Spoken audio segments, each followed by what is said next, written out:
Talk to me just a little bit about Jackson and his relationship with the banks.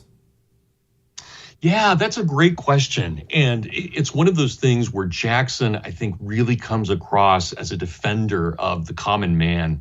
One of the things Jackson does, and this is when I taught Jackson in a very anti-Jackson fashion, this was one of those things I always stressed with my students. And even as a pro-Jackson figure now, coming out on the other side and liking Jackson, this is still something about him that I'm very still concerned about.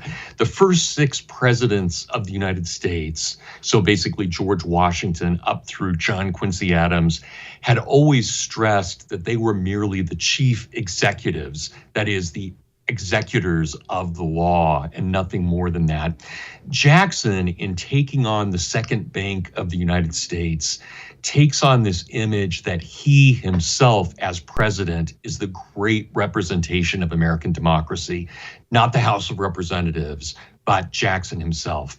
And that, I think, is unfortunate. And that's something that the founding fathers would have been very much against and were worried. They talked about this as the fetus of monarchy. But aside from that kind of constitutional question, Jackson really went against established privilege. The bank had really helped the wealthy get wealthier in America, not by their own efforts, but through government privileges.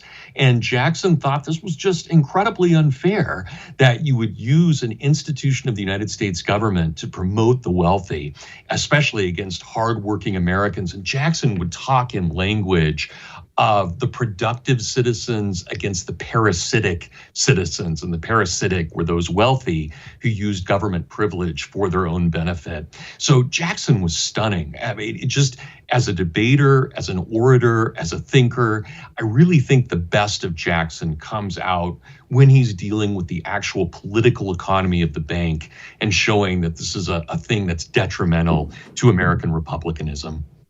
You like that? You can learn a whole lot more about Andrew Jackson. The dude was a stud, but you have to do this. You have to do this. It's real simple.